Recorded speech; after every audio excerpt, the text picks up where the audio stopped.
Comic Fam at the table with Fire Guy Ryan because we're talking optioned comic books, ones that are going places.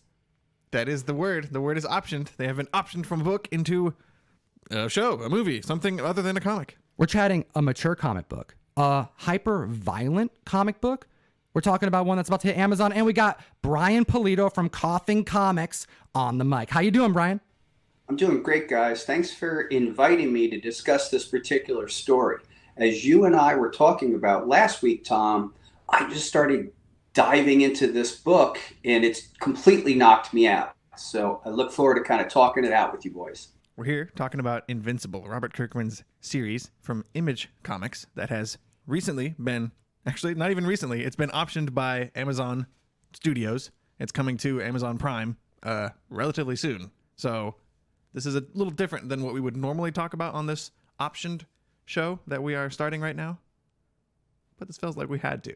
Hit the subscribe button, Comic Fam. We're going to be covering a lot more comic books, but we've been getting a lot of teases, not just from Robert Kirkman, but from Seth Rogen as well, that this is going to be crazy hitting the screen on Amazon. Like, they keep bringing up the word violent, violent, violent.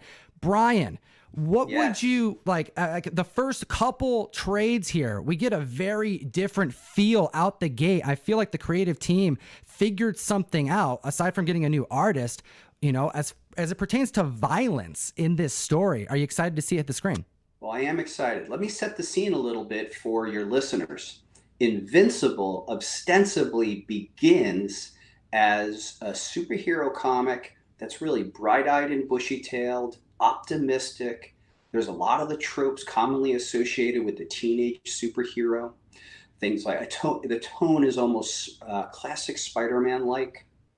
And there is a point, not in the first trade, where it actually takes a very, very hard turn. So what you're implying, Comic Tom, is that it does take this really dark turn.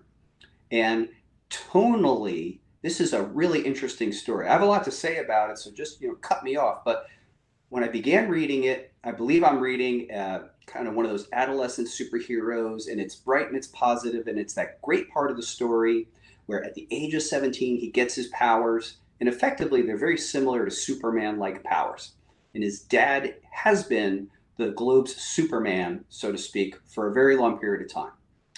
There's a lot in the story that reminds us of classic superheroes, the goofy names for the characters, the teams. I think, what is the name of the team? It's literally called the Teen Team. And then there's the Guardians of the Globe. So it's kind of like kitschy, goofy quality. And as you're reading, you're kind of led into that, particularly in the first trade. By the time you get to the third trade, it's probably what Seth Rogen is talking about. This thing goes off. It's truly shocking in its violence and intensity. Guys, I think we got to do is start with the cast list because this is coming to Amazon, and I'm getting real excited about all the celebrities attached. Go. What do you got? Oh, man. If there was one role, I think, that I could have picked for them to get right, I'm glad they got J.K. Simmons to play Omni-Man, to play our main character's father, the Superman character. That's cool. This is news to me. That's pretty interesting. It looks exactly like him on the page, so it just makes sense. And that's not all, too, because we do have Seth Rogen, who's going to be playing the gentleman who creates all the costumes of these heroes in this world. I mean, yeah, right, the tailor. The tailor, yeah. And we also have Steven. I think it's Yun. I think from Walking Dead, from another Robert Kirkman book. That's right. He played Glenn in Walking Dead. And who's he playing? He's playing Mark. He's playing the lead character, Invincible, if you will. I could see that. He's got kind of like that. Oh, that's cool. That energy to him, like that charm. He has the youthful, non-cynical quality to his voice. Optimistic, hopeful. I got a good feeling about him too. Now, Ryan isn't a big fan of Walking Dead. I'm a big fan of Kirkman's writing in general, Walking Dead included. Yeah. Brian, how do you feel about his writing, and what do you think about Invincible in general? Well, I mean, I'm a big fan of Kirkman's writing, and I think it's a circumstance where you have to choose to kind of submit to his own pacing. He has a unique pacing. And even in the first trade of Invincible, he's taken his good old time to get to the main plot points that he wants. So I think he's a writer who's not dominated by plot devices, but when he throws one down, it's usually like it's a zinger. So what I mean by that would be, it's not unusual for Kirkman to spend a page or two on these little slice of life moments. For example, like Dad, Omni-Man was talking his son into hanging out and watching some zombie movies. And so the kid was like, yeah, no, I'm done with that. And then his dad kind of goaded him in with the Day of the Dead. That's just like a little tiny slice of life. And when you go through the slice of life stuff in the first trade and even into the second, man, by the time what happens towards the end of the second happens, you're literally gobsmacked.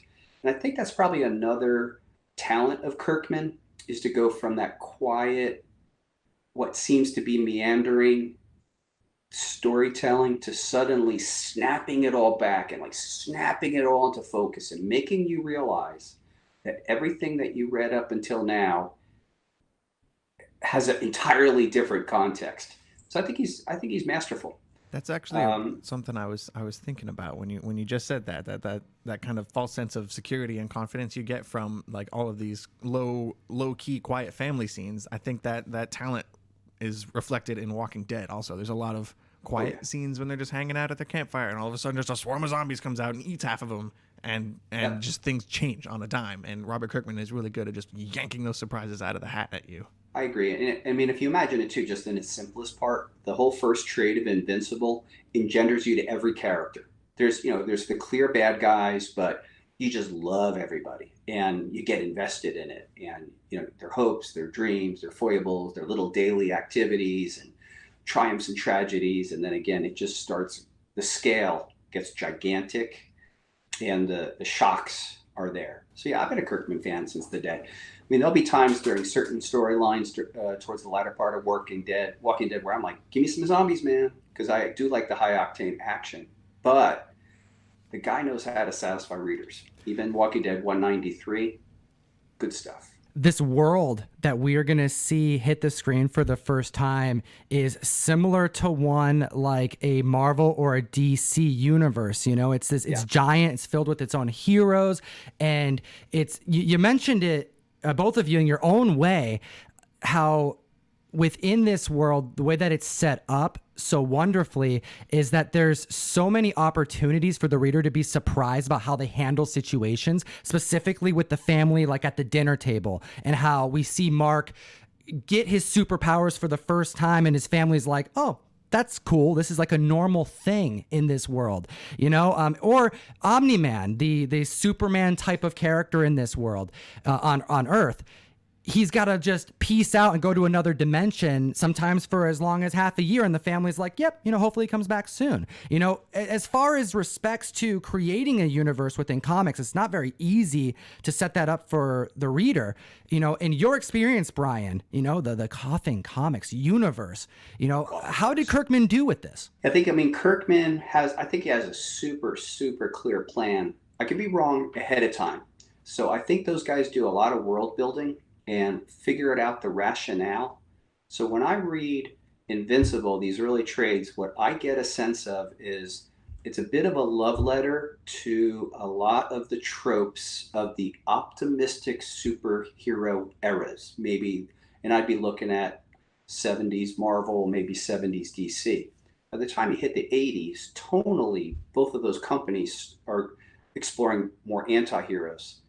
That makes it a crazier juxtaposition when you go from optimistic hero to suddenly this whole other thing that has scope and scale.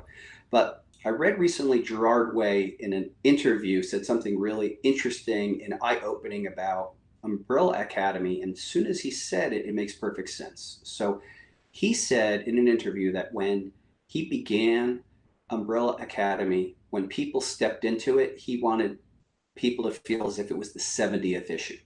And that's a real aha. And I think you're similar with Invincible. This is a world that's had heroes, heroics, intergalactic space pirates, giant squids and monsters. It's normal. And it's been happening for decades. And the point of view shifts because we're looking at this teenage kid who now just got his powers, and now we're watching that world through his point of view. So, it's simple, but it's really, really well thought out. let's chat about what we hope to see. You know, they have to cut some things. We're not gonna be able to get the entire story. I'm hoping they match the pacing. I think that's the big takeaway that I want to give the community here, is that this is a story that if we're introduced to it right, the surprises are gonna get so many people into this world.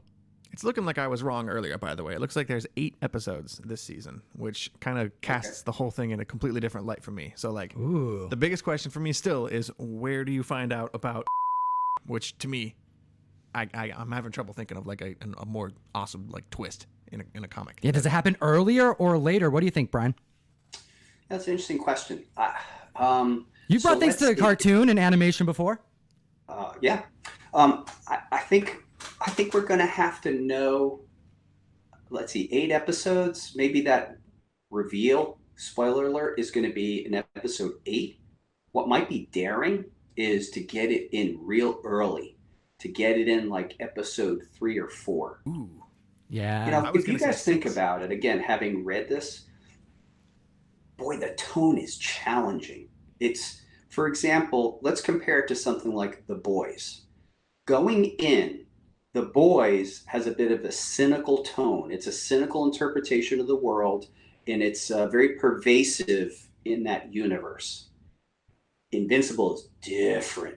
Optimistic superhero universe that shifts tonally to among the most violent, at least in that third trade, the most violent scenes I've ever seen portrayed on a page. So, boy, guys, Comic Tom and Ryan, I think that's really a challenge. Now, it is in the adept hands of Seth Rogen and his producing partners, who have taken trickier material like Preacher, like The Boys, and shaped it. But I would go so far as to say this is the challenge of their careers, to get that tonality balanced and have it appeal to a broad audience.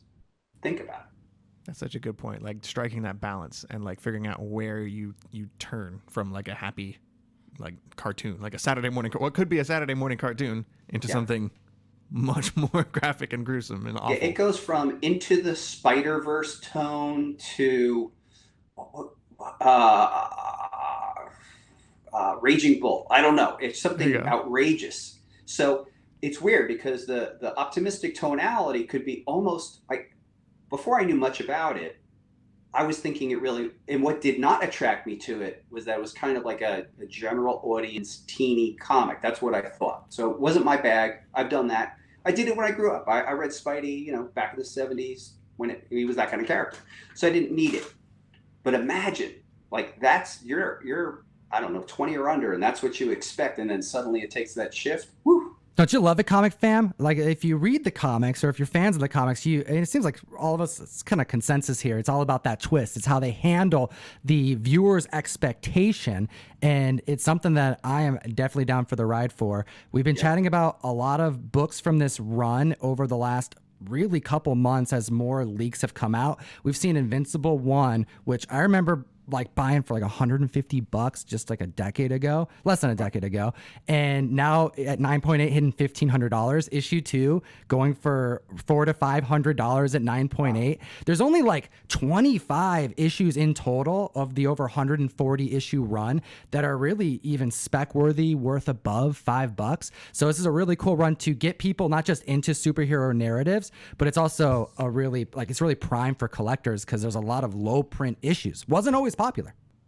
This is a tangential thought, but what, from a collecting perspective, Comic Tom, how do you feel about this relatively new trend in the last couple of years where the technical first appearance of the character might go back as far as the advertising? Ooh, I love it, man. I think it's like all fun. Yeah, because like, so that makes every Diamond previews collectible, right? We're gonna get into it. But it's a good conversation to have, Brian. I'll pass on that one. It's like one of the conversation that will not die. Yeah, the conversation that we have all the time on the show that people get super hot about. It's always great. It's funny though. Think about it. So if that really starts dominating that premise, you know, that Diamond Previews is the first appearance of everything, CGC is going to have to like get a new slab. Slab like a phone book. Yeah, phone book slabs. Yeah, so what we're talking about too, now we're looking at Invincible purely from a speculation or collector's point of view. Invincible #1 is not the first appearance of Invincible. Technically speaking, first appearance of Invincible is in Tech Jacket #1. So, should the market say that that book, which was a preview, should be more expensive than #1? Ooh. I don't know. Brian bringing it up at the table. I'm digging this conversation. Comic Fam, what do you think? Drop in the Tech Jacket info. Let us know in the comment section. What is the real, and this is a bigger trend, what is the actual first appearance? So is it the distributor catalog that the character appears in? Ryan, weigh in. That's right. Ryan, weigh in for us. Right. This is giving me what was it? Miles Morales flashbacks from like a month or two ago. You know what? And while we're on that subject, I reported on a Miles Morales preview that showed him on the cover for the first time. He had a 1-page spread on the inside, by the way. Some people got that wrong. And I was reporting on a $2,000 sale at 9.8 for a preview. And I told the community, hey, this happened. You guys are going to freak out when I tell you this, but I'm letting you know. And legit people are like, oh, Tom, they're pointing fingers. Like I made the guy buy it. And I'm like, no, this happened. And I even said that it happened. That gentleman reached out to me and came on the mic to justify his purchase. That book's going for double in less than a month. People love their Miles.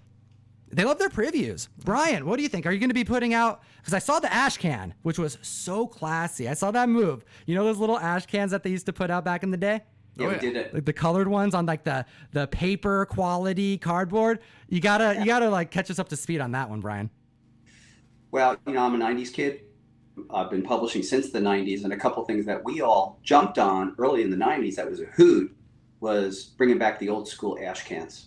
So the old school Ashcans originally, the origin of those date back as far as the mid-40s. What would happen is comics publishers, in an effort to get trademarks and copyrights, would be slapping almost anything in between 2 pages in sending it out to the copyright and trademark offices. Later on in the 90s, there was a comics dealer, his name escapes me at the moment, that started encouraging creators to bring back the Ashcan. And I was all over it. I was still, even then, working in advance. And what those types of old school Ashcans meant to me was the following. First of all, we preview a little bit of a script, maybe some layouts and some pages, but it also gave us a chance to show what's going to happen way in advance with the character, with the company. And these things were printed as primitively as you could imagine. It's just copy paper, printed on both sides. The covers typically are just colored cardstock paper, usually Astro Bright. And I got to tell you, man, they are a thrill. I still have my whole big old Ashcan collection from the 90s. And when I was looking at our new particular crowdfunding campaign for Latest Treacherous Infamy, I just was feeling it. It was just time to bring back the Ashcan. But it's tangential to maybe what you're getting at, which is what is the first appearance? So I'll give you my own personal experience of this, which is something that kind of just happened in front of my eyes, sort of like this Miles Morales that happened in front of your guys' eyes. So when Evil Ernie #1 formally came out, it was December 1991, comic book form. About 3 months prior to that, the publisher, Malibu Graphics, put out a monthly zine that previewed what was to come. And they put Evil Ernie on the cover, and there was some interesting information about the Evil Ernie series inside. And that was Malibu Sun #8. Totally innocently, I uncovered a case of them in our warehouse. Literally a case, probably had like 300. And I didn't know, those things had been in there for years. No one cared. And then suddenly folks started getting lit up. And I have friends in different comics groups, and just for fun and because I don't really care, I literally gave 30 of those things away to people. Like if you were like an active scenester in our stuff, and trust me, I literally have zero regrets about it. So I gave 30 of them away. And then suddenly they started getting lit up, and people said, okay, that is the first appearance of Evil Ernie. And to this day on eBay, those things will hit $300 plus. And I heard in a roundabout way something similar was going on with Malibu Sun 13, which was maybe first appearance Spawn. So that's my personal experience and all that stuff. And Yeah, it's an interesting exploration because there's that way you could look at a first appearance, but then yet there's another way of looking at the first appearance of key progenitor Marvel characters. Because certainly during the Timely era, there was a pre-Ant-Man, Spider-Man, Hulk, Thor. If you really follow it, those stories were told and I think just evolved. So where does it begin? Where does it end? Oh, I love it. It sounds like we're going to have to continue this conversation another day. I love knowing that you are intrigued by collectors' preferences as well, because this is something that gets regularly brought up. Since we're on the subject, Lady Death is about to cause a ruckus, and I'm talking a ruckus in a very particular place, one of Ryan's favorite places in the world.